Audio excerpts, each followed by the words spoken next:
ایک مشہور واقعہ ہے نا، حضرت عبداللہ بن عمر رضی اللہ تعالیٰ عنہ، مشہور واقعہ ہے۔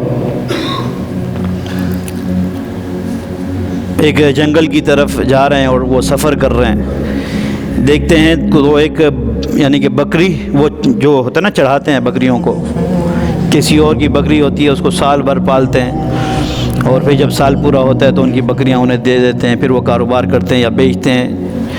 تو یہ ایک بہت بڑا کاروبار حضور کے دور سے تھا، نبی اکرم صلی اللہ علیہ وسلم نے بھی بکریوں کو پالا۔ تو یہ ایسا بابرکت کاروبار ہے کہ اس میں بہت اللہ نے برکت دی ہے۔ تو ایک بکری چرانے والے کو حضرت عبداللہ بن عمر جو رضی اللہ تعالیٰ عنہ دیکھتے ہیں اور اسے بلاتے ہیں اپنے پاس، قافلے کے پاس، اور کہتے ہیں کہ کس کی بکریاں ہیں؟ تو وہ بتاتا ہے فلانا فلانا کی۔ کتنی ہیں؟ اتنی ہیں۔ کہا کہ کیا ہی خوب بہتر ہو کہ اس میں سے تم ایک بکری ہمیں بیچ دو، ہم تمہیں اس کا پیسہ دیں، اور اس میں سے تمہیں گوشت بھی دیں گے، ہم جب قافلے والوں کے لیے اس بکرے کا گوشت بنائیں گے اس میں سے تمہیں بھی دیں گے، تم بھی کھانا، قیمت بھی تمہیں دیں گے، تم استعمال کرنا۔ تو مالک کو کیا پتہ چلے گا کہ ایک بکری مر گئی یا تم نے بیچ دی؟ تو اس بکری والے نے، مومن تھا نا، اس کا سودا اللہ نے جنت کے لیے کیا ہوا تھا، اس کے وجود کا۔ اس نے آسمان کی طرف دیکھا اور کہا فائن اللہ، یہاں عبداللہ بن عمر میرا مالک تو نہیں ہے مگر اللہ کہاں ہے؟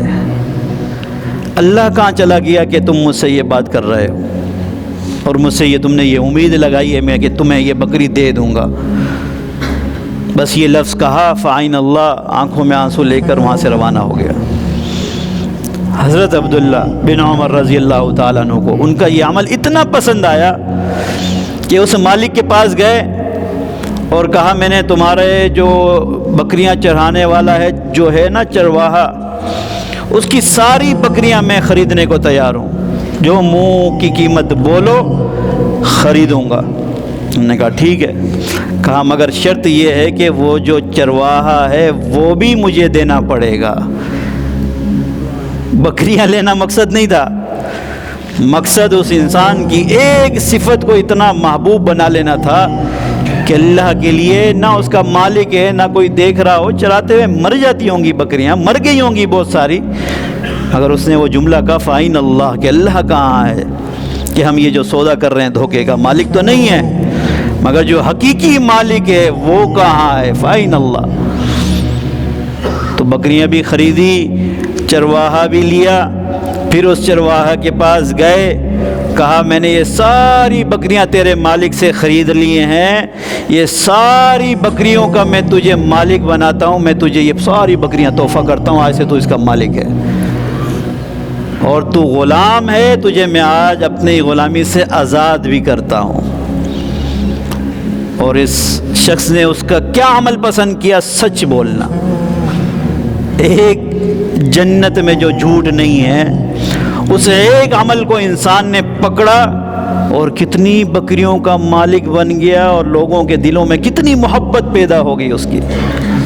تو میرے بھائیوں ایمان والو، اللہ نے میرا اور آپ کا جو ذمہ لیا ہے اور ہمیں بدلے میں جنت دینے کا کہا ہے، ہمارے وجود سے کتنے اعمال جنتیوں والے ہو رہے ہیں۔